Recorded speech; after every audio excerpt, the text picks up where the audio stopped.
Welcome everyone to our Being a Women Abroad event. We're excited to have you here, and I'm excited to have our panelists and our moderator here. I'm just here to start things off, and I'm going to turn it over to our moderator, Dr. Lydia Kennedy, who has her own very exciting experience abroad. So, Dr. Kennedy, the floor is yours. Thank you. Welcome, everyone. I'm glad you're here tonight. I think we'll just start. I'll have our panelists introduce themselves and say where they studied abroad and how long they were there. And then we'll start talking about what it was like. So, Ashley, do you want to start? Sure. So hi, everyone. I'm Ashley. I studied abroad in Zanzibar, Tanzania, Africa, back in 2016. It was around the fall semester. I was there from August to early December, so about three and a half months, give or take.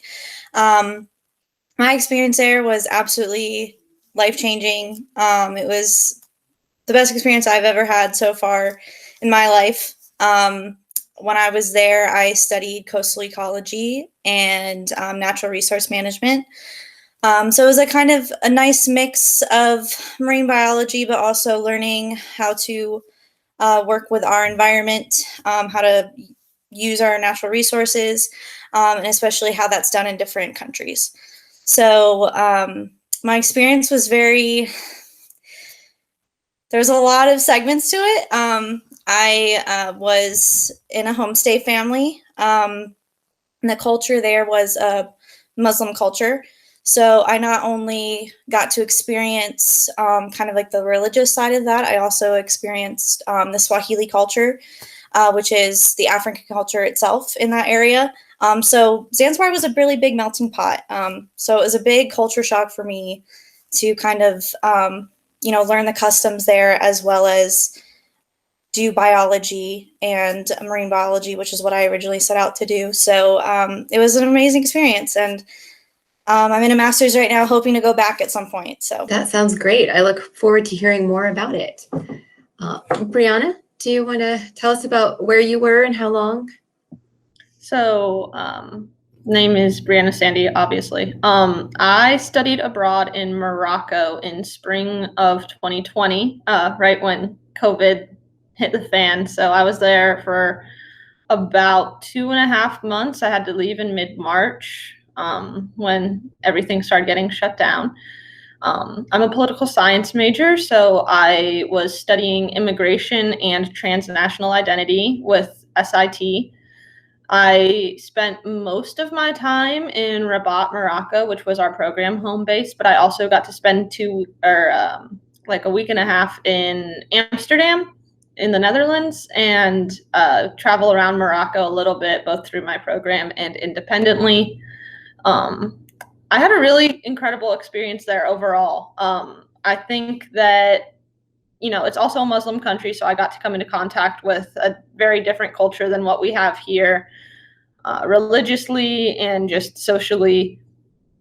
And I got to run into a lot of people that I normally, with experiences that I wouldn't run into here under almost any circumstances. We got to visit a organization that does on-the-ground aid for migrants waiting in the bush of Morocco to cross into the there's basically, Spain has like a little corner of Morocco that's theirs called Ceuta. And so migrants go through Morocco trying to cross to Spain. And so we got to visit with an organization that provides direct aid to the migrants waiting to cross, medical care, food, that sort of thing, and got to talk to some of the migrants about my age who have been trying to cross over for a while, which was super duper cool. Their stories were fascinating. But that was my program. I got to travel around a lot, and I wouldn't have changed anything about getting to go. It was so amazing, even though it got cut short. That I would change. I wish I was there for my full program. Thank you. Since I made you two, talk about your experience, and since I'm the moderator, I'll go ahead and tell you guys about my study abroad time. I studied abroad for a semester in Budapest in a program called Budapest Semesters for Mathematics. And I was there in the spring of 1996. So it is not quite as recent an experience as the two of you have had, being about 25 years ago now. But it was also, a really life-changing experience, really, broadening and opened my eyes to those things, to lots of different things that I hadn't experienced myself in person before. But our focus tonight is really not just on the study abroad experience, but on being female in particular, living abroad. So I'm going to start with a question and we'll just see where things take us. So for Ashley and Brianna, before you left, and you may very well have thought about this knowing that you were going to countries that had a Muslim culture, which is not our common experience here. But before you left, did you think about any challenges you would face as a woman in your host country or culture? And you can, either one of you can jump in. I know for me, I had a lot of anxiety before I left because I had no idea what to expect. I had, like you said, I had very little experience with Muslim culture in general. I think I remember I also went through SIT, Brianna, and we had to send a letter to our homestay family. And I put a picture of myself with a dog, and in Muslim culture, like, dogs are not a thing. And so I just remember I was like, oh, why did I do that? But I think, and I mean, correct me if I'm wrong, but I know, at least with my program, they were so well into the culture and the society there in itself, so that when we were introduced, it was a very smooth process. And I know my homestay family was very thoroughly vetted. So I had, during my time, not only was there me, but I also had like a Japanese homestay brother. I had a German homestay brother at one point. So that whole aspect was very intimidating. But when I finally met my homestay family, who was Muslim, they were very accommodating and very, very welcoming. And I think that was the one thing that really made me feel better was because, I didn't know what to expect. I was a female, and I didn't know if people would treat me differently. I know my academic director, he was very much more of like a legislator. He was like, well, if you feel like you should wear a hijab, then go and wear a hijab. But, I'm not going to make you do that. So we as a group decided that we would, because we're going to fully immerse ourselves.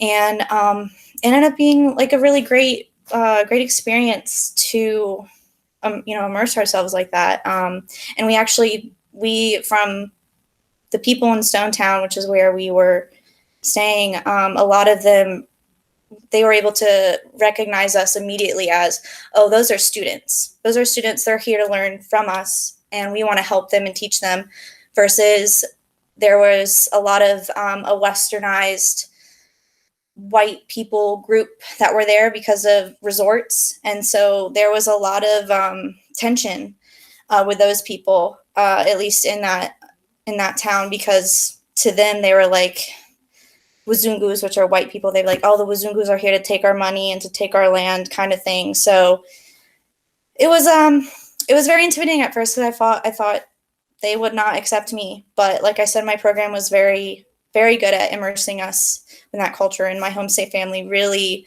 absolutely loved them. They were like my second family. So that was my experience with it. I had a very similar experience. I stayed with a homestay family as well through SIT, and my host family had been hosting students for over 10 years. So they were very experienced in helping students integrate, into a different society. And I actually had a host sister. So she was about my age. She was in high school, but she was, close enough that we could relate, and she would take me along to hang out with her friends and that sort of stuff. So I sort of got to be involved with, native students of the country I was staying in who were around my age, which helped a lot, I think. We did research through the pre-departure course that Mandy requires for students who are studying abroad. So I kind of had already done research on what the culture was like, for different genders in Morocco and that sort of thing. So I felt like I was fairly prepared for it. I wasn't super nervous going over. And I think for the most part, it was even better overall than I expected it to be. There were little hiccups here and there, but for the most part, like, Morocco is a fairly progressive country, particularly as far as Muslim countries go. So like, it was probably about 50-50. Women wear hijabs, women don't, even amongst the native population. So not wearing one didn't stand out.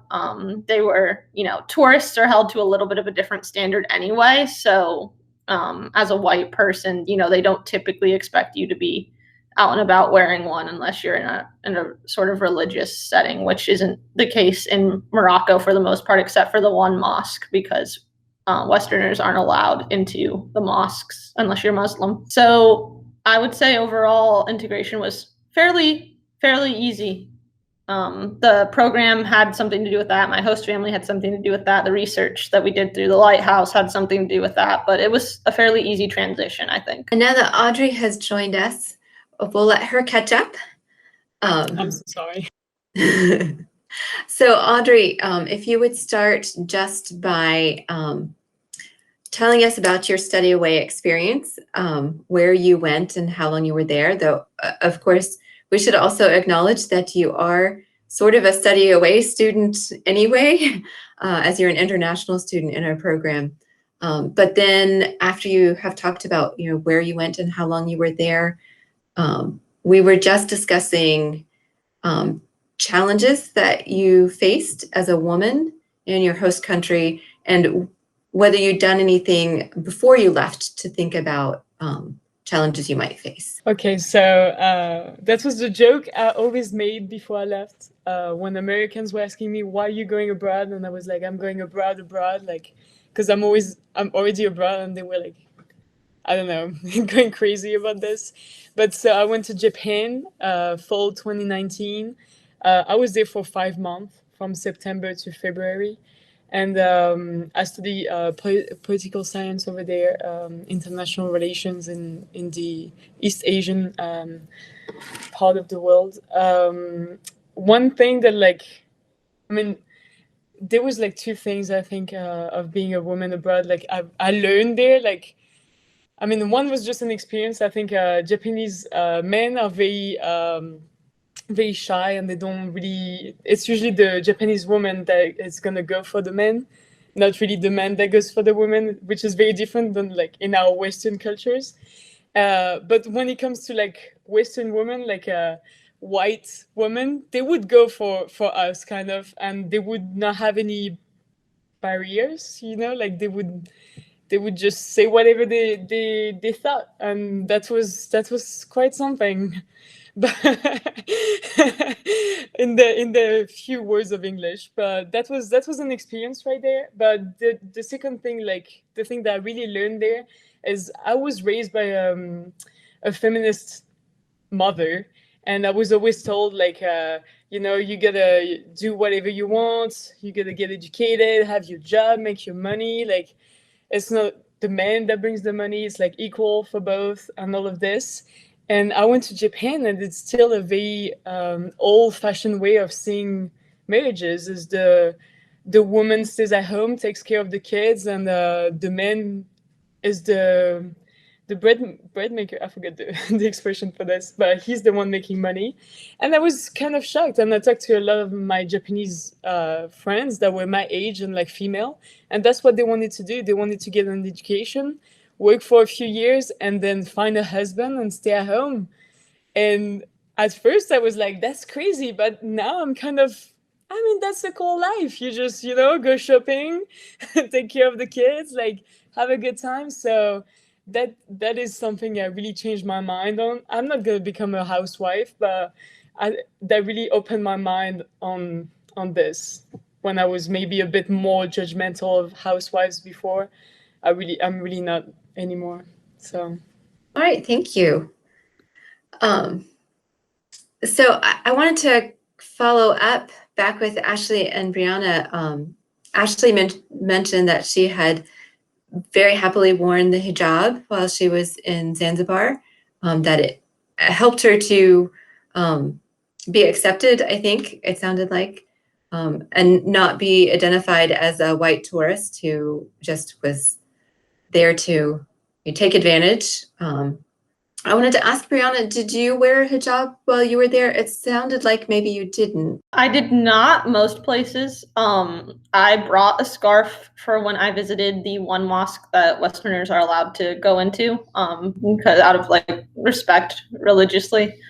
And in rural areas that we visited, I would make sure that I had one to put on and, you know, just sort of feel out the vibe there and see if it was something where like I was getting sideways looks for not wearing one or something like that. Have one, you know, handy to wear. But like I said, from what I saw while I was there, it was about 50-50, even with native Moroccan women on wearing the hijab. So it didn't really seem to stand out very much, and I never really got any pushback from anybody or any weird looks for not wearing one, so I generally didn't. So Audrey, I'm going to turn to you. I'm guessing you wouldn't have worn a hijab in Japan, but did you find there were any times that as a woman in Japan that you needed to dress in a different way to ease your acceptance in Japanese society? I mean, the Japanese society is very homogeneous in a way, and they, I mean, not to say it, but they kind of racist in a way, and like it's having like curly blonde hair. I'm like average men's size, like height, and all of this. So I would stand out anywhere I would go, and there was no way to hide it, kind of, and I have to say I don't really mind at all to be like standing out. So that was not a thing. But the thing that is very funny to see is the fact that like so men are usually the one working and they always dress all in black, like black suits, black shoes, and all of this.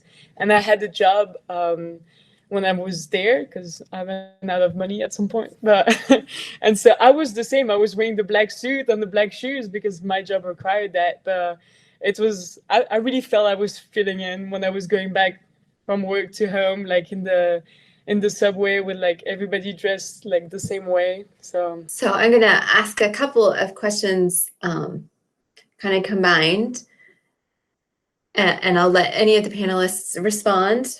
So the two questions: how were women treated in general in your host country, and how did that compare to what you were expecting? I know we've touched on some of that already, but you know, if there's something that stands out, I know Audrey had mentioned just a really different approach as to who the breadwinner was and it's expected to be.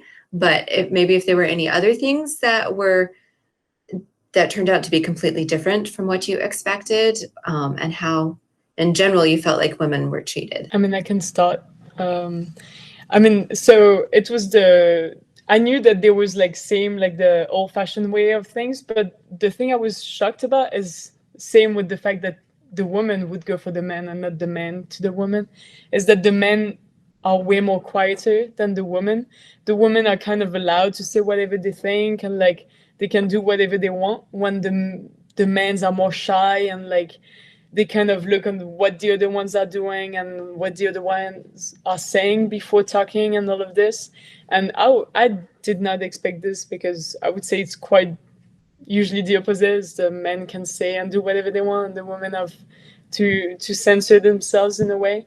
So that was one thing for me. Yeah. I would say I was actually pleasantly surprised with how women were treated. In my case, the women were very respected and very much they run the household. I always would joke with my homestay mother that she's the matriarch because she ran everyone. I had, I believe, 4 homestay siblings. So I had 3 sisters and 1 brother. My brother I didn't really talk with a lot because he was 18 and he was always outside of the house. But my younger sisters, everyone had a place in the home, and everything had to be done, and it was all based off of what my mother wanted, and she was the one always making dinner every night. She was a home stay-at-home mom, housewife, but she was, I mean, she held herself in very high regards, and I remember there'd be times where I'd go to the market with her, and people knew her, and they respected her because she just carried herself that way. So it was very shocking because, especially in a Muslim culture, I believe, you know, you go into it with a lot of westernized bias of how you think women are treated over there, or in any kind of Muslim culture, when in reality, it's, to me, it was, they are very fierce and respected women. There is a lot of feminism among my peers and my homestay family's peers that they knew of. I mean, everyone knew of everyone in that town. So that was my aspect. It was unexpected, but pleasantly unexpected, what I found. And that's why I fully immersed myself and wore the hijab, and not only to gain respect from the town, but also just because I felt very empowered with all the women that were in my life when I was over there. Yeah. As far as like women's role as like being in charge of the household and that sort of thing, it was the same sort of deal in Morocco with my homestay family. My mom ran the house. My sister took care of the house when she was home from school, that sort of thing. The dad would go out and, make the money in the market or whatever, and then come back. And my mom took care of everything to do with the house, and she was respected, as from my host dad, as what she says for the house goes. And then as far as, what he was doing with his job, that was all his business as far as she was concerned. One thing that did surprise me was the sort of gender makeup of how they do school over there. So over here, like in the United States, just stereotypically, social sciences and humanities are seen as more female-oriented subjects, and math and science is traditionally more masculine. It's complete opposite in Morocco, actually. Women tend to be more involved in STEM, and men tend to be more involved in like the humanities and social sciences and stuff, which was really surprising to me, but also really cool. Another thing that was different about there that I was expecting, because I'd done the pre-departure course, was like there were certain cafes in general in Morocco tend to be more male spaces because Muslim culture doesn't allow alcohol. So there's not like pubs and bars and stuff, which are like the traditional places where men hang out in the United States, go out for a drink with your friends, that sort of thing. So instead in Morocco, it's go out for tea with your male friends. So a lot of the cafes were male dominated, and so when you were going out and you wanted to grab a coffee or whatever, you'd walk around and kind of feel out which cafes were men's cafes versus everyone's cafes. So that was just something to be aware of, but it wasn't anything I wasn't expecting because of the research I'd done pre-departure. I'm getting such interesting answers. It makes me want to, go abroad again, not just because it's been a year since we could go anywhere, but it's definitely making me want to go out and explore again.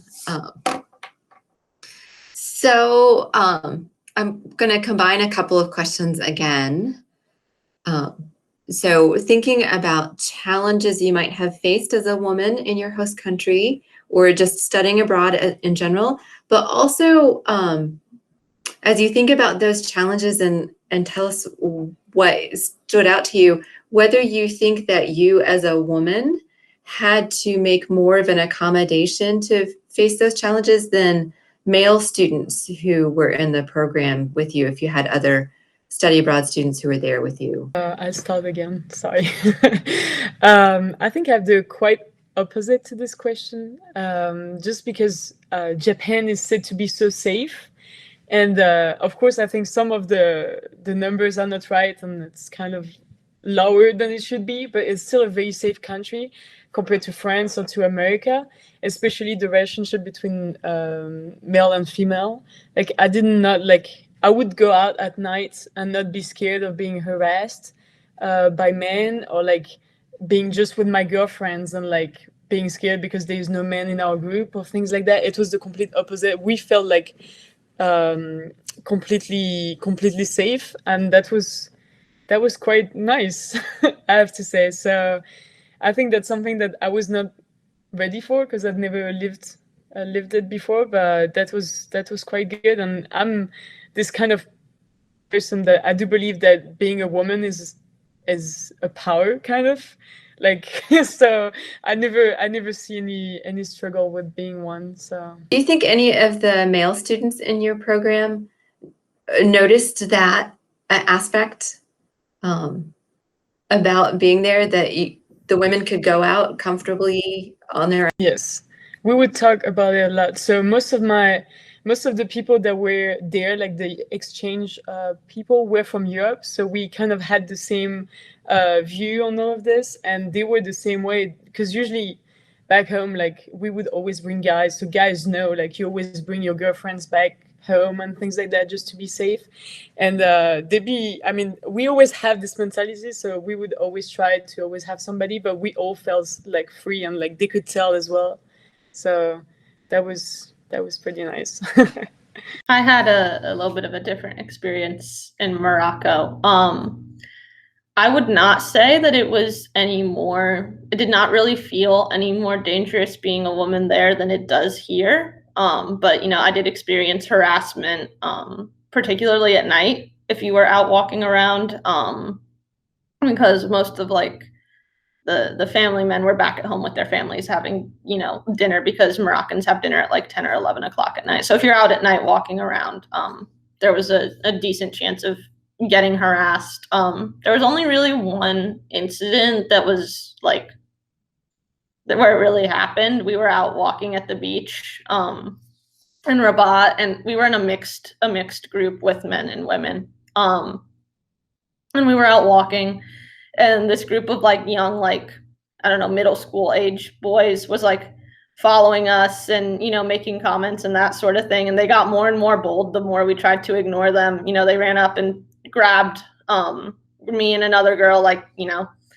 and we walked away. The boys who were with us, tried to, chase them off or whatever. They decided to try and expose themselves, and we just kept walking. And that was it. That was really the only experience that happened to me while I was over there. I didn't really have anything else. We just, as girls, we made sure to do the same sort of precautions we did here. Make sure you see your friends get home. Make sure you're, usually with someone, especially if you're out at night, that sort of thing. So just same sort of precautions is what happened here. That didn't leave a sour taste in my mouth about the country at all. It's, men can be like that wherever you go, so, it was just regular precautions as far as I was concerned. And I didn't experience any problems when I was in Amsterdam, when we visited Amsterdam. So, yeah, I would have to agree with Brianna. I didn't feel as if there was much of a difference than how, you would be safe here. I know for me, it was the same thing. My homestay mom, she kind of had this lenient curfew with me. It was, I want you home by a certain time. If you're out late, I hope you're either with your sisters or you let your brother walk you around. And by that point, I never really wanted to go out late. I was exhausted. So that was never really an issue. But I actually had a similar experience. It didn't happen to me, but I actually felt safer on the island and in the town, maybe just because of the amount of people that knew everyone and kind of knew who we were, because we were a very small school in this small town on an island. But when we traveled to Dar es Salaam, which was the city on the mainland, Tanzania, we actually had one of my members of my group. She got attacked at knife point at University of Dar. She's fine. She's okay. Very traumatic though. And it was just kind of shocking because we were like, that could happen anywhere, and we were told in the very beginning, here are your precautions. Don't go out late at night. Listen to your homestay family, all this stuff. And when we had that small, I guess, moment of freedom in Dar es Salaam, where we were staying at the university there. We thought that we could go out later, that kind of thing. And, lo and behold, that ended up happening. So it's kind of like a small lesson learned. But, that could happen just simply with me walking down the street late at night too, where I live. It did not leave a sour taste in my mouth either. And I think the only times where I felt like maybe there was a disconnect between genders, we only had one guy in our group. We had a very intensive Kiswahili language course when we got there, and he was the only one out of the whole group that really grasped the language, and he spoke it very fluently by the end of the program. And so I know that there was times where if we went someplace that a lot of the people didn't know of us, Muslim men would tend to listen to him more than listen to us, the females. But it didn't bother me that much. And plus, I did not want to butcher the language if he was going to be able to communicate better for all of us as a whole. So but most of the time I felt fine as a woman, and I felt, like I said, mostly respected. There was only those few handfuls of times where I would try to speak to a man and he wouldn't look at me or something like that. But it was very far and in between for that. So that was mostly my experience. Brianna, I saw you nodding about some of those, particularly about, a man being maybe heard a little bit more. Did you experience that also sometimes? Yeah, not so much in like academic settings, like when we were on school trips to specific places or organizations or whatever, that didn't really happen very much. But if you were out in the market or something like that, it made a difference a little bit. I noticed that sort of on the flip side, women seem to have an easier time negotiating with the people in the Medina. They would be more inclined to lower their prices for you if you were nice than for a man. But as far as like just general conversation, there's certain like decorum type of rules between how men and women should interact in Muslim culture. So some of the more like very, very fun, like more fundamental, more focused on tradition, men wouldn't really want to look at you in the eye if you were talking to them or something like that. But it was like with Ashley, it was rare. It was few and far between in my experience. I think I can only think of like twice that happened the entire time I was there. So did not really impact my experience, but I did notice it as well. Well, I'm going to ask another question, and then I think I'll turn it over to our audience to see if there are any questions there that you guys want to talk about or ask about the experiences. And we'll just open it up a little bit more. But knowing what you know now, is there anything you would have done differently during your study abroad experience? That might be a harder question to answer because it's hard to think about, when you had a really transformative experience, it's hard to think what could have been different, what would have been different. Yeah, I don't think I really would have changed anything. Just like on first blush, I can't think of anything. I think it was good to go to somewhere that had an entirely like very different cultural, environment than the United States. That was my goal in going to a non-Western country, was to get that sort of experience. And so I don't have anything really that I would change about any of the decisions I made in going to Morocco or anything that I really did while I was there. Yeah, I agree. I don't think I would really change anything. If anything, I would have loved to have more time on my my research project because I was out on a boat and dolphins and it was amazing. But yeah, when I originally applied for Global Scholars, I don't know if Mandy and Amy remember, but I was all for Australia. And then that completely flew out of my hands. Wasn't my fault. But I had the opportunity to either choose Tanzania or choose Panama. And I remember I chose Panama because that's what my whole family wanted. That's what they felt more comfortable with. And then I really thought about it and I was like, I was going to get paid to go anywhere in the world and I want to go to Australia and then I want to just choose to go to Panama. And And I just was like, no, I'm going to choose Tanzania. I'm going to really, milk the whole experience for myself, and get everything that I can out of it. I wanted to experience a completely different culture. I really wanted to see the world as not what we see in America, but as actually being there and experiencing it. So I wouldn't change anything. I really wouldn't. If anything, I just would want to go back. And I would like to spend more time doing my research, but it was a very enlightening experience. So not anything I'd like to change. I mean, I'm the same way. I think like those experiences are so eye-opening and like so amazing that like it's hard to even, we all have some small regrets and like things like this, but they're not like big enough to be like, oh, I'd like to change something. The only thing for me is like I wish I learned the language, because I do believe that like, I mean, I learned some of it and like I could have small conversation with people, but like it wasn't deep enough, and like Japanese people don't speak very good English either, and so that was my only thing, because I do believe that that's the best way to understand people, and like their culture is like knowing their language. But and I also would have loved to know more about the Japanese culture before I left. I was kind of like, oh, I'll just go and we'll see, and because that's who I am. But I wish I learned more before getting there. But I think that was a good like culture shock. So I agree with with Brianna and Ashley. Like going somewhere so far away from our like Western culture was like just amazing, and I would do it again if I could. Those are all such satisfying answers. So I just want to open it up to anybody else. If anybody has questions you'd like to ask of our panelists about their study abroad experience, or particularly maybe about being a woman studying abroad, or even just being a woman traveling, that can have its own challenges in Western and non-Western countries, cultures. But yeah, I just wanted to open it up and see if anybody else had questions they would like to answer or ask. So I have one.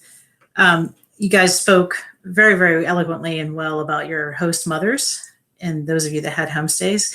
And I'm curious as to when you had conversations with them about like kind of what your pursuits were and where, what your goals were, if you had those conversations with them. If I know I'm basing this from the patriarchal kind of growing up that I had, where mom stayed home, dad went to work. And that's not just other cultures, right? It's here too. And my mother always had aspirations maybe of doing other things, but she had kids and she had, right? So I'm wondering, as you were talking with your host mothers and they know that you're in a university program, you're trying to get a degree, you're doing all these things in your life, did you have any of those like conversations where they revealed what it was maybe like to be a woman in their society and maybe what they wanted to do and then maybe couldn't do because of that society? I don't see what I'm trying to get at. Yeah. I think I actually wrote about this, and I don't know if you guys still do the blogs for global. Yeah.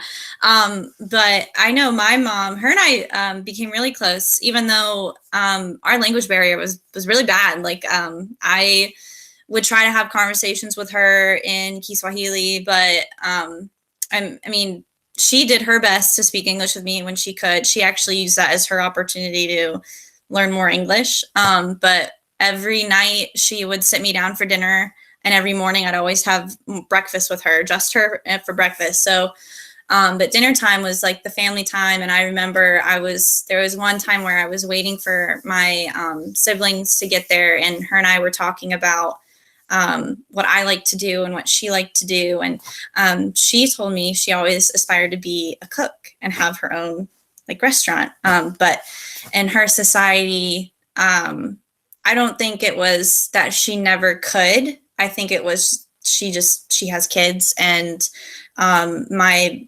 baba, my father, was very high up in the I think it was called CUF, which was a political Muslim political group. So he was very entwined with that, and with government and all that stuff. So there was never, I think, really time for her to ever try to do that or bring it up. But she viewed her cooking as her home, like her home was her restaurant. So that was a really great conversation I had with her But yeah, and she would find out what I like to eat the most. And so I remember every dinner she'd put down what's called a pili pili, which is like chili sauce. And she'd make her own pili pili sauce. And she knew how much I love that stuff. So she always made that for me every night and put that on the table. Like I wasn't allowed to eat dinner yet until she put that down. So she loved to cook. That was her thing. So yeah, my host mom never really told me what she had wanted to do when she was a kid, if it was different than like staying home and taking care of the house or whatever. But I do remember she was very pleased by what my host sister was doing in school. My host sister was, planning on doing some work possibly with the government in her science major. And my host mom was very, very proud of her and very supportive of her, going out and getting a job and, doing, being a little bit more independent than like, staying home and taking care of a family or whatever. So that's the extent that I can really speak to that. Like I said, she didn't really tell me, if and what she had wanted to do when she was my age, but she was very supportive of my host sister, going outside the traditional, women stay home type of arrangement. Thank you. Does anybody else have questions they'd like to ask? I did have a question in regards to as a woman, how do you prepare when it comes to going to the study abroad programs and knowing that you have to think about how to get around to place and figuring out directions, or having to figure out on how do you feel personally, safe or comfortable going to a place that you've never been to before? So I don't know. Sorry, Ashley, if you wanted to. Oh, you're good. I can always add in. Okay. I know that I personally, during my spring break, while I was over there, I traveled independently to Spain for an extended weekend. So got on the ferry by myself, bus, ferry back, that whole trip was pretty much solo. And I didn't really, like I said earlier, I took the same sort of precautions that I would take here in the United States if I was traveling by myself, making sure that someone always knew where I was, making sure I'm not going out at night by myself, that sort of thing. Except, all right, so there was one time I did break that rule. But other than that, everything, just same sort of precautions that I would take here. And I didn't have any negative experiences. The one time that I did break the rule, so in Morocco, a lot of the food is it's tagines, which all tend to have like pretty similar seasonings, and they're delicious. But after 2 months of them, I was kind of tired of tagine. So I got to the port in Tangier, and I was really, really craving tacos. And there was this old taco place that was like 40 minutes away. So I took a taxi to the taco place by myself. And I told myself that it would be fine. I ordered tacos, and then I got a drink, like a margarita. And I had never had tequila before. I was not expecting it to hit me the way that it did. So I went to stand up at the end of my dinner, and I sat right back down, and the bartender came over to me, and he was like, "Are you okay?" And I'm like, "Yeah, would you mind calling me a cab?" And so he called me a cab, and he actually called me when I got back to the hotel to make sure I had gotten home safe. He was super sweet. So the one and only time I broke that rule, I learned my lesson, and everybody was fine. That guy looked out for me. But I would say just take the same precautions you would take here. There was nothing special really that I did. I kept my parents posted about where I was going, my professor, advisor where I was going. But other than that, nothing crazy. How did you deal with the language barrier? So I actually already speak French. I took French in high school, so I speak French fairly well. And Morocco speaks a mix of French and Arabic. So I just relied on my French, which I kind of regret doing in hindsight because I wish I had learned more Arabic while I was there. But I found myself falling back on the French that I already knew. But that was that was the easiest way for me to communicate. And a lot of people, especially in Tangier, because it's a big port town where a lot of tourists come, already spoke English. So I was speaking English to that guy, and it wasn't a problem. Oh yeah.